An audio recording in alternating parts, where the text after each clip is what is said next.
Joining us now from Capitol Hill, member of the Senate Judiciary and Budget Committees, Senator John Kennedy of Louisiana.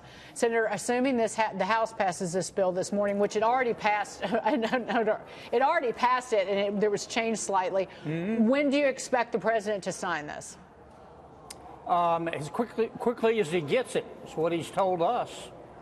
Because I think he believes, as I do, that this bill is going to have a breathtakingly positive impact on the American people. I mean, I wouldn't have voted for it if I thought otherwise. Duh, you know. I mean, and look, I know the Democrats are against it, but you can explain their opposition very simply.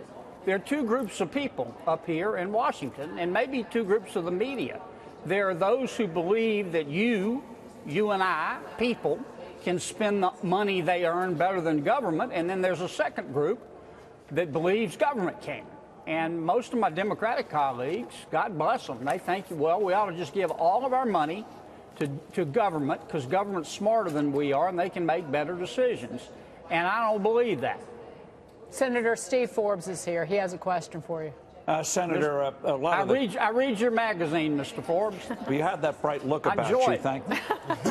But on one of the criticisms of the tax bill is that the individual cuts, many of them expire, whereas the business ones seem to have eternal life. How do you answer that, and how are you going to cure that in next year or the year after we can take these expired dates off of these tax cuts? Well, I answer it this way, Steve. That's only half the story. I mean, on the one hand, the Democrats have said you don't care about the deficit. Well, why do you think we didn't make the personal income tax cuts permanent? Because we were living within our means, the $1.5 trillion guardrail. Now, President Bush's tax cuts were, quote, temporary too, and they became permanent after they were rolled over.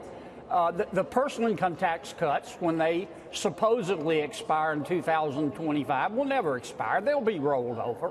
So our critics on that part of the bill are a little disingenuous, in my opinion. Are you ever going to get to a time when you're going to finally shuck off these self-imposed restraints of CBO, when we know their numbers, like their estimates, the tax cuts really don't work for the economy? We know those numbers are fake. Why do we still follow them as if they're gospel truth? Well, I read the CBO report. I mean, I listen to CBO and JCT and NBA, and I read all their reports. But they're in some cases persuasive, but for me, they're not dispositive. I have found in the last 8 years, as the American economy has gotten more sophisticated, it does by the day, and we're part of a global economy, that for every economist, there's an equal and opposite economist, and oftentimes they're both wrong. Well, you know, the average American growth rate is about 3.5%. Yep. CBO has 1.9 or 2.6. You raised it to from these crazy estimates. Why don't you just put in 3.5? Then you have all these more glorious tax cuts. Well, the recent uptick in our GDP, I think, has been a result of two things. First, it's been anticipatory. People and business people, and especially looking forward to the tax cuts so they can invest more in their business. The second reason that I think we have seen the uptick is because President Trump has done an extraordinary job of getting rid of some of the rules and regulations. President Obama added about $122 billion, not million, billion of new regs, and we're rolling them back. Senator, but I do want to get to this issue, because it's like a lot of these senators are really in this tax reform plan. You stuck it to us folks in the blue states, in New York, New Jersey, Connecticut, and out in California. If you look at the popularity so far, there's a Wall Street Journal poll that's just out. 41% of Americans say the tax plan is a bad idea. Only 17% of people believe that they're going to get a tax cut. And Mike Block, who is on this show very often, emailed me and he said, listen, part of it is because people in red states keep talking about places like New York being that we're getting a handout from people in terms of the tax code, and there's a limitation now to only $10,000 on state and local and property tax deduction. And so they are not feeling like they're going to get any benefit from this, despite the fact that the numbers show 80% of Americans will get a tax cut in the first year. Well, let me answer your question straight on. I think the American people are very smart. They may not read Aristotle every day, but they're smart.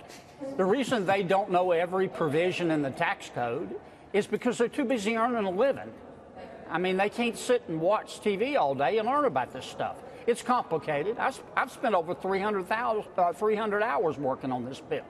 But I think once the American people learn more about it, and once American people have the higher take-home pay and see their business growing and see their employer growing, I think they're going to feel very good about this bill. In terms of if I could just finish, in terms of the so-called high state and local tax states, California, New York, New Jersey.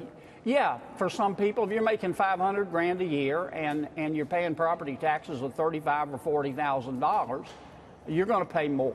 You are. And we tried to soften the blow by reducing the top marginal tax rate down to 35. But there's just no way you can make everybody happy when you do legislation this massive. I mean, not only did we do the tax bill, we affected Obamacare, rolled back some of it. We did ANWR drilling. This is a very broad bill. Real quick, are we going to see a shutdown, you think? I don't want to shut down. I will vote to shut her down in a heartbeat if they try to make me swallow something that I don't think is good for America or good for my state, but I don't think that's going to happen. Senator, what's this we read about the alleged dispute between you and Don McGahn at the White House over judicial appointments? Can you enlighten us on that? I wouldn't read everything or believe everything you read. I'm doing my job as a member of the Judiciary Panel, and when let me put it this way. I thought my questions of Mr. Peterson were very fair. We should, Senator, we should just explain to folks who don't know the story that it was one of President Trump's judicial nominees, Matthew Peterson, withdrew his name from consideration after he struggled to answer some pretty basic legal questions that you posed to him during the Senate hearing. Let's just watch a little quick piece of video of that exchange. Watch this. Have you ever tried a jury trial? I have not. Civil? No. Criminal? No. Bench? No. State or federal court? I have not. As a trial judge, you're obviously going to have witnesses. Yes. Can you tell me what the Doe-Bear standard is?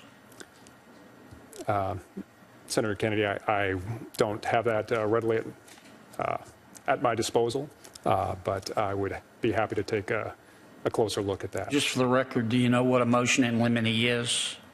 I would probably not be able to give you a good definition right here at the table. Senator, please continue. Well, I was just going to say, Mr. Peterson's a good guy. I read his FBI background report.